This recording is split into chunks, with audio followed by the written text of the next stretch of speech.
BJP ಪರಿಸ್ಥಿತಿ ಹೆಂಗಾಗಿದೆ ಅಂದ್ರೆ, ನಾನು ಆರ್ ಅಶೋಕ್ ಅವರ ಹೇಳಿಕೆ ಮೇಲೆ ಬ್ರೇಕಿಂಗ್ ತಗೊಳ್ತಾ ಇದ್ದೀನಿ. ಅದಕ್ಕೆ ದೊಡ್ಡೇರಿ ಸರ್ ಕೌಂಟರ್ ಮಾಡಿ, ಬಿದ್ರು ಮೀಸೆ ಮಣ್ಣಾಗ್ಲಿಲ್ಲ ಅನ್ನೋ ಪರಿಸ್ಥಿತಿಗೆ ಹೋಗ್ಬಿಟ್ಟಿದ್ಯಾ ಬಿಜೆಪಿ. ತಪ್ಪಿಲ್ಲ ಅಂದ್ರೆ ಸೈಟ್ ಅನ್ನು ವಾಪಸ್ ಮಾಡಿದ್ಯಾಕೆ ಅಂತ ಹೇಳಿ ಪ್ರಶ್ನೆ ಕೇಳ್ತಿದ್ದಾರೆ.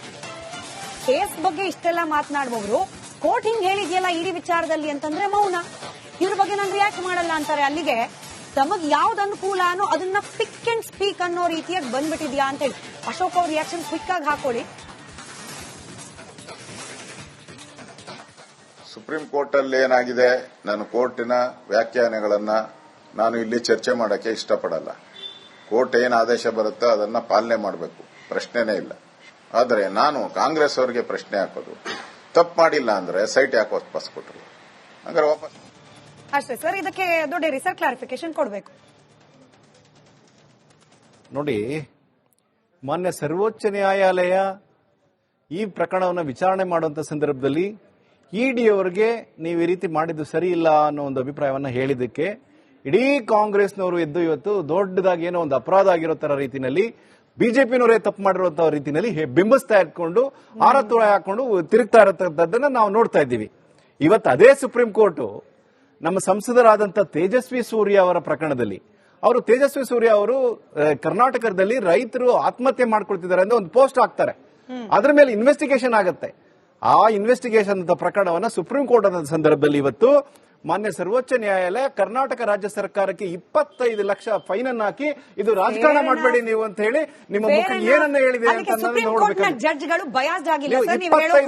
25 ಲಕ್ಷ ರೂಪಾಯಿಗಳನ್ನು ಅವ್ರಿಗೂ ದಂಡ ಹಾಕ್ತಾರೆ. ಬಿಜೆಪಿ ಅವರು ಇಡಿ ಬಳಕೆ ಮಾಡ್ತಿದ್ರೆ ದಯವಿಟ್ಟು ನನಗೆ ಮಾತಾಡ್ಲಿಕ್ಕೆ ಬಿಡಿ. ನೀವು ಒಂದು ಅಬ್ಸರ್ವೇಷನ್ ಮಾಡಿದಕ್ಕೆ ಇಷ್ಟು ಹೋರಾಟ ಮಾಡ್ತಿದ್ದಿರಲ್ಲ. ಇವತ್ತು ಮಾನ್ಯ ಸರ್ವೋಚ್ಚ ನ್ಯಾಯಾಲಯ ಕರ್ನಾಟಕ ರಾಜ್ಯದ ಮೇಲೆ 25 ಲಕ್ಷ ರೂಪಾಯಿನ ಫೈನ್ ಹಾಕಿ ಇವತ್ತು ನೀವು ಮಾಡಿದ್ದು ತೇಜಸ್ವಿ ಸೂರ್ಯ ಮೇಲೆ ಮಾಡಿದ್ದು ಅಪರಾಧ ಅಂತ ಹೇಳಿದೆಯಲ್ಲ, ಅದಕ್ಕೆ ನಿಮ್ಮ ಕಾಂಗ್ರೆಸ್ ಆಗ್ಲಿ, ನಿಮ್ಮ ಮುಖ್ಯಮಂತ್ರಿಗಳಾಗ್ಲಿ, ಮಂತ್ರಿಗಳಾಗ್ಲಿ, ನಿಮ್ಮ ರಾಜ್ಯ ಕಾಂಗ್ರೆಸ್ ಅವರು ಏನ್ ಹೇಳ್ತಾರೆ ಅಂತ ನಾವು ಹೇಳ್ಬೇಕಾಗ್ತದೆ. ಅಲ್ಲ, ನೀವು ಹೇಳ್ಬೇಕಾಗ್ತದೆ. ಯಾವ ರೀತಿದೆ ಅಂತಂದ್ರೆ 25 ಲಕ್ಷ ರೂಪಾಯಿ ಫೈನ್ ಹಾಕಿದೆ. ಸುಪ್ರೀಂ ಕೋರ್ಟ್ 25 ಲಕ್ಷ ಹಾಕಿದೆ. ಅಬ್ಸರ್ವೇಷನ್ ಮಾಡಿದ್ರೆ ನೀವು ಸ್ಕೂಲ್ ಆಡ್ತಿರಲ್ಲ. 25 ಲಕ್ಷ ರೂಪಾಯಿ ಫೈನ್ ಹಾಕಿ ರಾಜಕಾರಣ ಮಾಡಬೇಡಿ. ಸುಪ್ರೀಂ ಕೋರ್ಟ್ ಇಲ್ಲ, ಸುಪ್ರೀಂ ಕೋರ್ಟ್ ಅಶೋಕ್ ಅವರು ಸೈಟ್ ಯಾಕೆ ಕೊಟ್ರು ಅಂದ್ರು. ಇವರು ನಾಲ್ಗೆ ಎರಡಿದೆಯಾ ಒಂದಿದೆಯಾ? ಸೈಟ್ ಕೊಡೋಕು ಮೊದಲು ಸೈಟ್ ಕೊಡಿ, ಸೈಟ್ ಕೊಡಿ, ಸೈಟ್ ಕೊಡಿ ಅಂತ ಸಿದ್ದರಾಮಯ್ಯನವ್ರು ಕೊಟ್ಟಿಲ್ಲ. ಸಿದ್ದರಾಮಯ್ಯನವ್ರು ನಾನು ಕೊಡಲ್ಲ ಅಂತಾನೆ ವಾದ ಮಾಡಿದ್ರು. ಅವರ ಧರ್ಮ ಪತ್ನಿಯಾದಂತಹ ಪಾರ್ವತಮ್ಮನವರು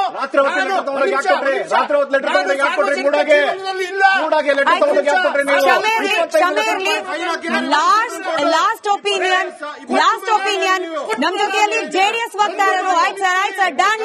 ಥ್ಯಾಂಕ್ ಯು ಇಬ್ರಿಗೂ. ನನ್ನ ಇಲ್ಲ sir, done. Thank you. Rishik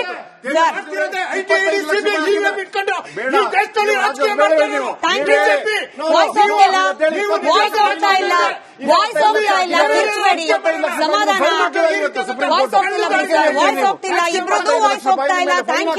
thank you. ಇಬ್ರದ್ದು ವಾಯ್ಸ್ ಹೋಗ್ತಿಲ್ಲ. ಕ್ವಿಕ್ ರಿಯಾಕ್ಷನ್ ಜೆಡಿಎಸ್ ವಕ್ತಾರರು ಈಗ ಜಾಯ್ನ್ ಆಗಿದ್ದಾರೆ. Rishik Vihan sir, first time in Republic studio. Thank you sir. Quick reaction 10 second ಅಷ್ಟೇ, ನಂತರ ಸಮಯ.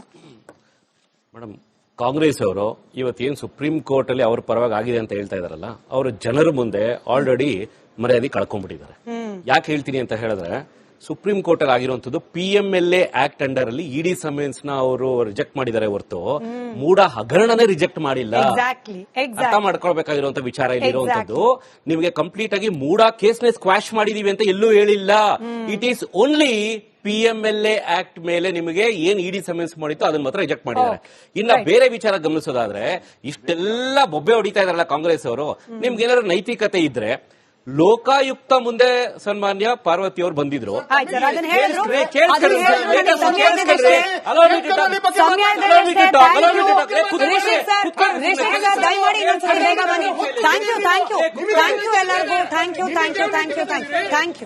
Thank you. ಈಗ ಸಿಕ್ಕಿರೋದು ಒಂದು ಚಿಕ್ಕ ರಿಲೀಫ್. ಇಡಿ ತನಿಖೆ ಮುಂದುವರಿಸುತ್ತೆ. ಸಿಬಿಐಗೆ ಪ್ರಕರಣ ಕೊಡಬೇಕೋ ಇಲ್ಲೋ ಅಕ್ಟೋಬರ್ನಲ್ಲಿ ಬಹುಶಃ ನಿರ್ಧಾರ ಆಗುತ್ತೆ ಕೋರ್ಟ್ನಲ್ಲಿ. ಕಾದ್ ನೋಡೋಣ. ಪಿಕ್ಚರ್ ಇನ್ನು ಮುಗಿದಿಲ್ಲ, ಬಾಕಿ ಇದೆ. ನೋಡ್ತಾ ಇರಿ ರಿಪಬ್ಲಿಕ್ ಕನ್ನಡ, ಇದು ನಿಮ್ಮ ಧ್ವನಿ. ಬಿಜೆಪಿ ಪರಿಸ್ಥಿತಿ ಹೆಂಗಾಗಿದೆ ಅಂದ್ರೆ, ನಾನು ಆರ್ ಅಶೋಕ್ ಅವರ ಹೇಳಿಕೆ ಮೇಲೆ ಬ್ರೇಕಿಂಗ್ ತಗೊಳ್ತಾ ಇದ್ದೀನಿ. ಅದಕ್ಕೆ ದೊಡ್ಡೇರಿ ಸರ್ ಕೌಂಟರ್ ಮಾಡಿ, ಬಿದ್ರೂ ಮೀಸೆ ಮಣ್ಣಾಗ್ಲಿಲ್ಲ ಅನ್ನೋ ಪರಿಸ್ಥಿತಿಗೆ ಹೋಗ್ಬಿಟ್ಟಿದ್ಯಾ ಬಿಜೆಪಿ? ತಪ್ಪಿಲ್ಲ ಅಂದ್ರೆ ಸೈಟ್ ಅನ್ನು ವಾಪಸ್ ಮಾಡಿದ್ಯಾಕೆ ಅಂತ ಹೇಳಿ ಪ್ರಶ್ನೆ ಕೇಳ್ತಿದ್ದಾರೆ. ಕೇಸ್ ಬಗ್ಗೆ ಇಷ್ಟೆಲ್ಲ ಮಾತನಾಡುವವರು ಕೋರ್ಟ್ ಹಿಂಗ್ ಹೇಳಿದ್ಯಲ್ಲ ಇಡೀ ವಿಚಾರದಲ್ಲಿ ಅಂತಂದ್ರೆ ಮೌನ. ಇದ್ರ ಬಗ್ಗೆ ನಾನು ರಿಯಾಕ್ಟ್ ಮಾಡಲ್ಲ ಅಂತಾರೆ. ಅಲ್ಲಿಗೆ ತಮಗ್ ಯಾವ್ದು ಅನುಕೂಲನೋ ಅದನ್ನ ಪಿಕ್ ಅಂಡ್ ಸ್ಪೀಕ್ ಅನ್ನೋ ರೀತಿಯಾಗಿ ಬಂದ್ಬಿಟ್ಟಿದ್ಯಾ ಅಂತ ಹೇಳಿ ಅಶೋಕ್ ಅವ್ರ ರಿಯಾಕ್ಷನ್ ಕ್ವಿಕ್ ಆಗಿ ಹಾಕೊಳ್ಳಿ. ಸುಪ್ರೀಂ ಕೋರ್ಟ್ ಅಲ್ಲಿ ಏನಾಗಿದೆ, ನಾನು ಕೋರ್ಟಿನ ವ್ಯಾಖ್ಯಾನಗಳನ್ನ ನಾನು ಇಲ್ಲಿ ಚರ್ಚೆ ಮಾಡಕ್ಕೆ ಇಷ್ಟಪಡಲ್ಲ. ಕೋರ್ಟ್ ಏನು ಆದೇಶ ಬರುತ್ತೋ ಅದನ್ನ ಪಾಲನೆ ಮಾಡಬೇಕು, ಪ್ರಶ್ನೆನೇ ಇಲ್ಲ. ಆದರೆ ನಾನು ಕಾಂಗ್ರೆಸ್ ಅವರಿಗೆ ಪ್ರಶ್ನೆ ಹಾಕೋದು, ತಪ್ಪು ಮಾಡಿಲ್ಲ ಅಂದ್ರೆ ಸೈಟ್ ಯಾಕೆ ವಾಪಸ್ ಕೊಟ್ಟರು? ಹಂಗಾರೆ ವಾಪಸ್ ಅಷ್ಟೇ ಸರ್. ಇದಕ್ಕೆ ದೊಡ್ಡ ಸರ್ ಕ್ಲಾರಿಫಿಕೇಶನ್ ಕೊಡಬೇಕು. ನೋಡಿ, ಮಾನ್ಯ ಸರ್ವೋಚ್ಚ ನ್ಯಾಯಾಲಯ ಈ ಪ್ರಕರಣವನ್ನು ವಿಚಾರಣೆ ಮಾಡುವಂತ ಸಂದರ್ಭದಲ್ಲಿ ಇಡಿ ಅವರಿಗೆ ನೀವು ಈ ರೀತಿ ಮಾಡಿದ್ದು ಸರಿ ಇಲ್ಲ ಅನ್ನೋ ಒಂದು ಅಭಿಪ್ರಾಯವನ್ನ ಹೇಳಿದ್ದಕ್ಕೆ ಇಡೀ ಕಾಂಗ್ರೆಸ್ನವರು ಎದ್ದು ಇವತ್ತು ದೊಡ್ಡದಾಗಿ ಏನೋ ಒಂದು ಅಪರಾಧ ಆಗಿರೋ ತರ ರೀತಿಯಲ್ಲಿ ಬಿಜೆಪಿನವರೇ ತಪ್ಪು ಮಾಡಿರುವಂತಹ ರೀತಿಯಲ್ಲಿ ಬಿಂಬಿಸ್ತಾ ಇಟ್ಕೊಂಡು ಆರತುರ ಹಾಕೊಂಡು ತಿರುಗ್ತಾ ಇರತಕ್ಕಂಥದ್ದನ್ನ ನಾವು ನೋಡ್ತಾ ಇದ್ದೀವಿ. ಇವತ್ತು ಅದೇ ಸುಪ್ರೀಂ ಕೋರ್ಟ್ ನಮ್ಮ ಸಂಸದರಾದಂತಹ ತೇಜಸ್ವಿ ಸೂರ್ಯ ಅವರ ಪ್ರಕರಣದಲ್ಲಿ ತೇಜಸ್ವಿ ಸೂರ್ಯ ಅವರು ಕರ್ನಾಟಕದಲ್ಲಿ ರೈತರು ಆತ್ಮಹತ್ಯೆ ಮಾಡ್ಕೊಳ್ತಿದ್ದಾರೆ ಅಂತ ಒಂದು ಪೋಸ್ಟ್ ಹಾಕ್ತಾರೆ. ಅದ್ರ ಮೇಲೆ ಇನ್ವೆಸ್ಟಿಗೇಷನ್ ಆಗುತ್ತೆ. ಆ ಇನ್ವೆಸ್ಟಿಗೇಷನ್ ಪ್ರಕರಣವನ್ನ ಸುಪ್ರೀಂ ಕೋರ್ಟ್ ಆದ ಸಂದರ್ಭದಲ್ಲಿ ಇವತ್ತು ಮಾನ್ಯ ಸರ್ವೋಚ್ಚ ನ್ಯಾಯಾಲಯ ಕರ್ನಾಟಕ ರಾಜ್ಯ ಸರ್ಕಾರಕ್ಕೆ 25 ಲಕ್ಷ ಫೈನ್ ಅನ್ನು ಹಾಕಿ ಇದು ರಾಜಕಾರಣ ಮಾಡಬೇಡಿ ನೀವು ಅಂತ ಹೇಳಿ ನಿಮ್ಮ ಮುಖ ಏನನ್ನ ಹೇಳಿದೆ ಅಂತ ಜಡ್ಜ್ಗಳು ಬಯಾಸ್ಡ್ ಆಗಿಲ್ಲ. 25 ಲಕ್ಷ ರೂಪಾಯಿಗಳನ್ನು ಅವ್ರಿಗೂ ದಂಡ ಹಾಕ್ತಾರೆ. ಬಿಜೆಪಿ ಅವರು ಇಡಿ ಬಳಕೆ ಮಾಡ್ತಿದ್ರೆ ದಯವಿಟ್ಟು ನನಗೆ ಮಾತಾಡ್ಲಿಕ್ಕೆ ಬಿಡಿ. ನೀವು ಒಂದು ಅಬ್ಸರ್ವೇಷನ್ ಮಾಡಿದಕ್ಕೆ ಎಷ್ಟು ಹೋರಾಟ ಮಾಡ್ತಿದ್ದೀರಲ್ಲ, ಇವತ್ತು ಮಾನ್ಯ ಸರ್ವೋಚ್ಚ ನ್ಯಾಯಾಲಯ ಕರ್ನಾಟಕ ರಾಜ್ಯದ ಮೇಲೆ 25 ಲಕ್ಷ ರೂಪಾಯಿನ ಫೈನ್ ಹಾಕಿ ಇವತ್ತು ನೀವು ಮಾಡಿದ್ದು ತೇಜಸ್ವಿ ಸೂರ್ಯ ಮೇಲೆ ಮಾಡಿದ್ದು ಅಪರಾಧ ಅಂತ ಹೇಳಿದೆಯಲ್ಲ, ಅದಕ್ಕೆ ನಿಮ್ಮ ಕಾಂಗ್ರೆಸ್ ಆಗ್ಲಿ, ನಿಮ್ಮ ಮುಖ್ಯಮಂತ್ರಿಗಳಾಗ್ಲಿ, ಮಂತ್ರಿಗಳಾಗ್ಲಿ, ನಿಮ್ಮ ರಾಜ್ಯ ಕಾಂಗ್ರೆಸ್ ಅವರು ಏನ್ ಹೇಳ್ತಾರೆ ಅಂತ ನಾವು ಹೇಳ್ಬೇಕಾಗ್ತದೆ. ಅಲ್ಲ, ನೀವು ಹೇಳ್ಬೇಕಾಗ್ತದೆ. ಯಾವ ರೀತಿ ಇದೆ ಅಂತಂದ್ರೆ 25 ಲಕ್ಷ ರೂಪಾಯಿ ಸುಪ್ರೀಂ ಕೋರ್ಟ್ 25 ಲಕ್ಷ ಹಾಕಿದೆ. ಅಬ್ಸರ್ವೇಷನ್ ಮಾಡಿದ್ರೆ ನೀವು ಕೂಗಾಡ್ತಿರಲ್ಲ, 25 ಲಕ್ಷ ರೂಪಾಯಿ ಫೈನ್ ಹಾಕಿ ರಾಜಕಾರಣ ಮಾಡಬೇಡಿ. ಸುಪ್ರೀಂ ಕೋರ್ಟ್ ಇಲ್ಲ, ಸುಪ್ರೀಂ ಕೋರ್ಟ್ ಅಶೋಕ್ ಅವರು ಸೈಟ್ ಯಾಕೆ ಕೊಟ್ರು ಅಂದ್ರು. ಇವರು ನಾಲ್ಗೆ ಎರಡಿದ್ಯಾ ಒಂದಿದ್ಯಾ? ಸೈಟ್ ಕೊಡೋಕು ಮೊದಲು ಸೈಟ್ ಕೊಡಿ ಸೈಟ್ ಕೊಡಿ ಸೈಟ್ ಕೊಡಿ ಅಂತ ಸಿದ್ದರಾಮಯ್ಯನವ್ರು ಕೊಟ್ಟಿಲ್ಲ. ಸಿದ್ದರಾಮಯ್ಯನವ್ರು ನಾನು ಕೊಡಲ್ಲ ಅಂತಾನೆ ವಾದ ಮಾಡಿದ್ರು. ಅವರ ಧರ್ಮ ಪತ್ನಿಯಾದಂತಹ ಪಾರ್ವತಮ್ಮನವರು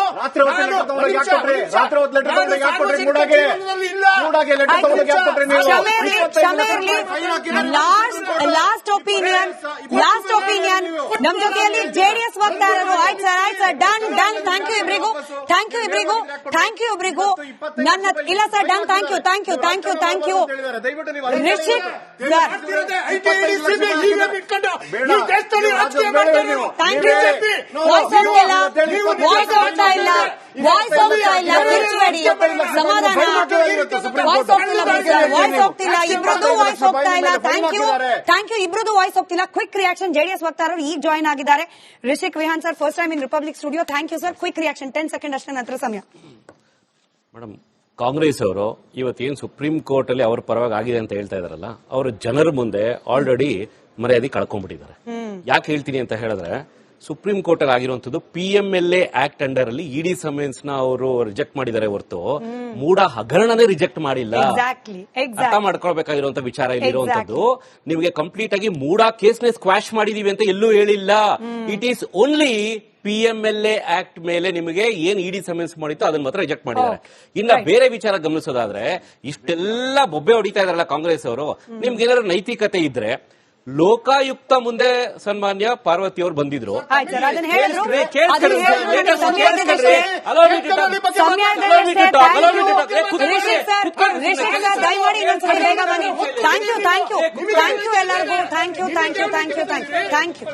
ಥ್ಯಾಂಕ್ ಯು. ಈಗ ಸಿಕ್ಕಿರೋದು ಒಂದು ಚಿಕ್ಕ ರಿಲೀಫ್. ಇಡಿ ತನಿಖೆ ಮುಂದುವರಿಸುತ್ತೆ. ಸಿಬಿಐಗೆ ಪ್ರಕರಣ ಕೊಡಬೇಕೋ ಇಲ್ಲೋ ಅಕ್ಟೋಬರ್ನಲ್ಲಿ ಬಹುಶಃ ನಿರ್ಧಾರ ಆಗತ್ತೆ ಕೋರ್ಟ್ನಲ್ಲಿ. ಕಾದ್ ನೋಡೋಣ. ಪಿಕ್ಚರ್ ಇನ್ನು ಮುಗಿದಿಲ್ಲ, ಬಾಕಿ ಇದೆ. ನೋಡ್ತಾ ಇರಿ ರಿಪಬ್ಲಿಕ್ ಕನ್ನಡ, ಇದು ನಿಮ್ಮ ಧ್ವನಿ.